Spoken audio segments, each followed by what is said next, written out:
Okay, okay, tutup. Yes. Thank you very much. And then okay, no more refreshments. Refreshments are served outside. Pergi kat tangga ujung tu. Semua pakai tangga semua.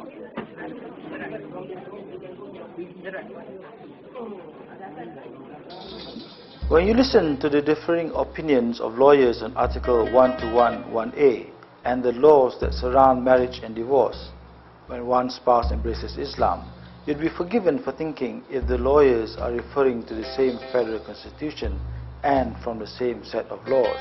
There is even contention on the source of the relevant laws. Are they Christian in origin? When you mix the differing opinions with mutual suspicion between Muslims and non-Muslims, then the hope of resolution seems quite distant. With regards to the Saravanan Subhashini situation of conversion, you say that, Saravanan now being a Muslim goes to the Muslim courts and then Subhashini goes to the civil courts. That's where we are in an error. Yeah, that's where we fall into error. That's not our argument. When we go to court, we don't say that Saravanan goes to the Sharia court and Subhashini goes to the civil court. We don't say that. We say both of them should be before Sharia courts. Both. Doesn't matter whether one is a Muslim or not. Why do I say this? Let's be very open and frank. For the non-Muslims as we have it now, you get married under your normal religious rights, or some of them just register. Right? Doesn't matter, is their right to go against according to their requirements and their belief. But when they get divorced, do they get divorced under their religion and the rights? No, they get divorced under the Law Reform Act. None of the non-Muslims have a right to be divorced under the Hindu religion, for example, under the Christianity law, for example, if there is one. Under the Buddhism, no. All of them get divorced under the Law Reform Marriage Act. My question, where does the Law Reform Marriage Act come from? English common law. Question number 2, where does English common law come from? Ecclesiastical courts. Yeah? Canon law. Christianity law. Christianity law is the basis of the common law, which became the basis of the Law Reform Act. Now, if all of the non-Muslims are matured enough to say that they are able to accept the Law Reform Act, which started from the Christianity, then why are we not open enough to say, hey, when there's a dispute with a Muslim convert, why don't we give ourselves room to look at the Islamic law? Why are we not being mature enough? Why do we want to put accusation to say that, oh, when we go to Sharia court, the religion is being compelled on the non-Muslim? No! It is the law which is being used. The religion is not being compelled, my friend. Are we compelling the Christianity religion by way of Law Reform Act? No! We are applying the law which originated there from. Now perhaps it has, of course, it has evolved over the years and so on. So what we are saying is, why are we so self-centered that when a mention of Islam is stated, there is a phobia? Why? So that is my second answer to that. Yeah? So the third point is to actually solve the problem now. We cannot look at fill gap measure. We cannot see one problem, try to put that has been our problem actually. We try to solve a problem by creating 3 other problems.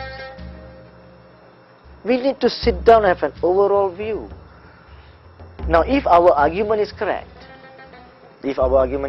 that the non-Muslims should be allowed to appear the Sharia court, then we should sit down and even amend the constitution to say that. Then we amend the necessary acts of parliament. We amend the necessary Islamic enactments, so there is no confusion.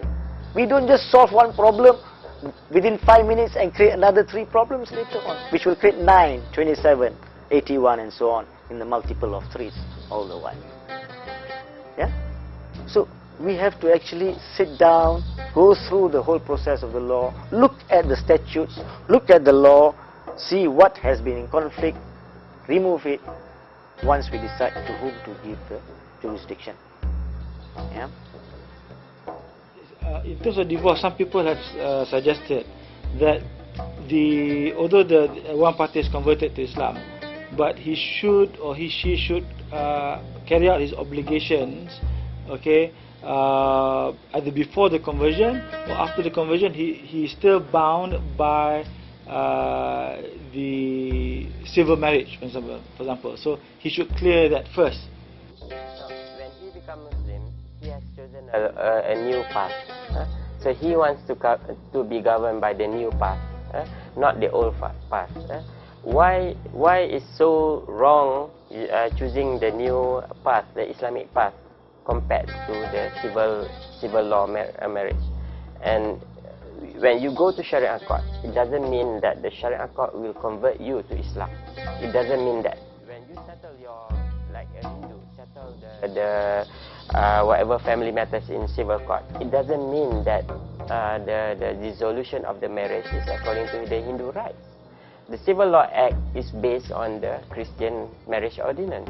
It's not a religious ceremony or religious law anymore. So it's no way, it's not forcing Islam into anybody. So even though the civil marriage applicable to non-Muslim, so I don't think there is a problem with that, because Muslims must be governed at 24 hours a day. You must be governed by the Islamic law. So why should we go to a non-religious law where we have the religious guidelines, whereas we are not enforcing also the religion onto the non-Muslim? And in Islamic law, there are similar and better remedies available compared to the civil law. But for example, the non-Muslim cannot seek remedies in Sharia, kan? Or can they? In Islamic law, there are cases during the Prophet's time where non-Muslim Jews went to see Rasulullah SAW and asked for remedy, and the remedy was granted. In Islamic law, yes, in the actual Islamic law. But our enactment, our law, the written law, has limited the application for the Sharia court only for Muslims. This is the problem. We have legal problem here, but the religious law is very good. So it's there already to cover this situation. We are not like Brunei, where one party under the Islamic Family Law Act, where one party is a Muslim, at least one party is Muslim, it should go to Sharia court. So, but in Sharia court also, the rights of non-Muslim is much protected.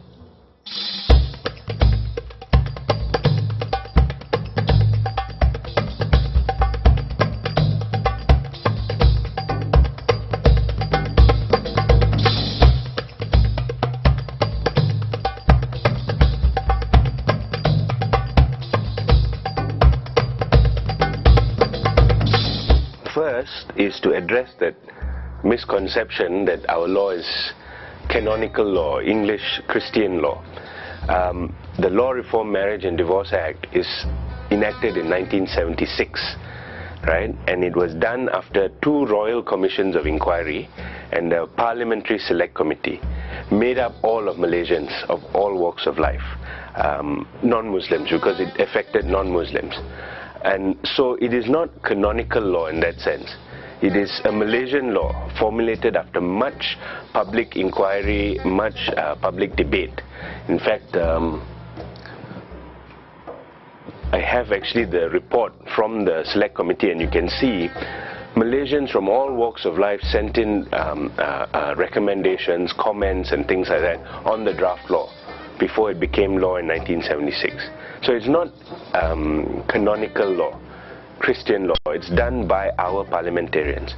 And it's administered by Malaysian judges, the majority of whom are Muslim or Malay, you know. So I don't understand when they say that this is an alien law or this is our law, we develop it.